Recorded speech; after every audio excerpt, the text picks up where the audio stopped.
एक मेरे शागिर्द है, मैंने एक बार उसे कहा, मैंने कहा बेटा आप सुन्नत रसूल अपने चेहरे पे सजा लो, तो उसकी माँ ने उसे कहा कि कटा लो। उसने कहा अम्मी मैं कटा तो लो, लेकिन उन्होंने कहा तुझे उस्ताद कोई मारता है? उसने कहा मारेगा नहीं, लेकिन मैं फिर नज़रों से नज़रें मिला नहीं सकूंगा, मुझे शर्म आएगी वहाँ, या तो मुझे उस मदरसे से निकलवा दे, पढ़े से ही मैं कहूँ दे को लूँ तो बाद मैं को दाढ़ी रखने दे। माँ ने कहा जी नहीं बेटा दलील है मेरे पास। उसने कहा अम्मी दाढ़ी काटने की तेरे पास दलील है? उन्होंने कहा जी। खुश हो गए। उसने कहा अम्मी मुझे भी बताओ कोई दो दलील है, मुझे पता चल जाए, मैं उस्ताद को बताऊंगा भैया दलील है। तो माँ ने कहा कुरान करीम में अल्लाह इकराह फिद्दीन, दीन में सख्ती नहीं है, दीन में डंडा नहीं उठाया जाता, जबर नहीं किया जाता, बस ठीक है। उन्होंने कहा अम्मी अच्छा ये आयत लिखी हुई है? कहा ये 3रे पारे में मैंने तर्जमे में देखी लिखी हुई है। मेरे पास आ गया, उस्ताद जी अम्मी यूँ कहती है। मैंने कहा अपनी अम्मा जी से मेरी मुलाकात अब कैसे करूँ, फ़ोन पे बात करा दो। अब क्या कहेंगे? मैंने कहा दलील मैं भी पूछूंगा। अभी वो मुझे दलील नहीं सुना रहा था, उसे पता था भाई तफसीर चावणी है, तगुड़ी खावना भी असल है। उन्होंने कहा जी अम्मी ने दलील लेती है। मैं चलो तेरी दलील उलूम हम भी देख लेते हैं, अम्मी जी की दलील कौन सी है। अस्सलाम वालेकुम। वालेकुम सलाम। उस्ताद जी खैरियत है? मैंने कहा जी बहुत अच्छी बात। सुनाए?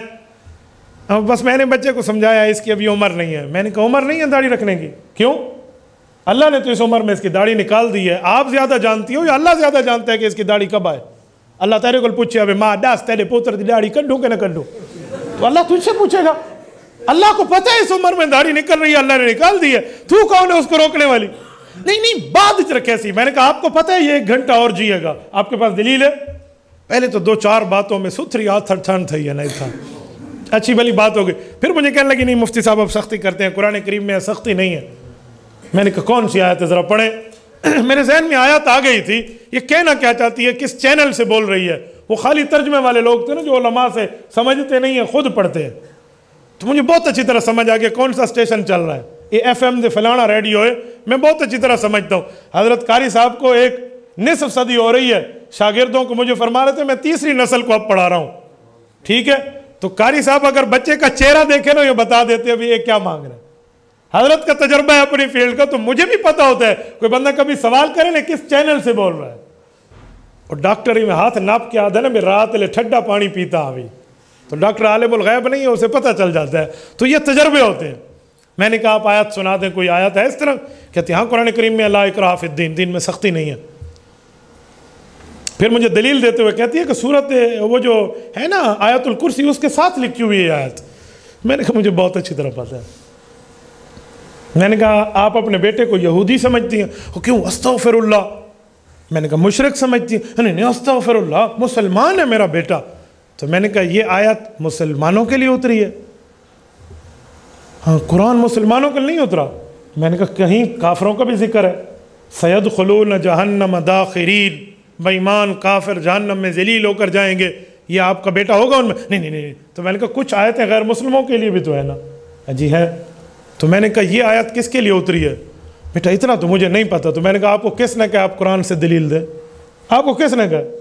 हाँ कुरान पढ़ने के लिए नहीं है। मैंने कहा कुरान पढ़ो ना, पढ़ने से कौन मना करता है, लेकिन कुरान को बतौर दलील समझाना है तो किसी समझने वाले से समझ लो, किसी आलिम के पास आ जाओ, किसी के ज़ेरे निगरानी पढ़ो।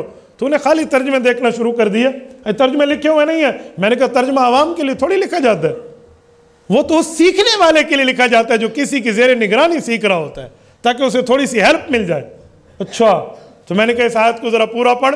ला इकराह फिद्दीन क़द तबय्यन रुश्द मिनल गय फमन यकफुर बित्तागूत व युमिन बिल्लाह फ़क़द इस्तमसक बिल उर्वतिल वस्क़ा ला इंफ़िसाम लहा वल्लाहु समीउन अलीम। पढ़ लो जरा इसका तर्जुमा। अल्लाह फरमा रहे हैं डंडा उठा के किसी काफिर को कलमा पढ़ने पे मजबूर नहीं किया जाएगा। डंडा उठा के किसी जालिम किसी काफिर को मार के बिल जबर स्टिकली बात नहीं मनवाई जाएगी। क्यों? क़द तबय्यन रुश्द मिनल गय, क्योंकि दीन और बेदीनी दलीलों में वाज़े हो चुकी है। तो दलील की ताकत से अगले को ज़ेर करेंगे। जिहाद का एक वक्त है, लेकिन ये नहीं है कि इस तरह डंडा उठा के मनवाएंगे।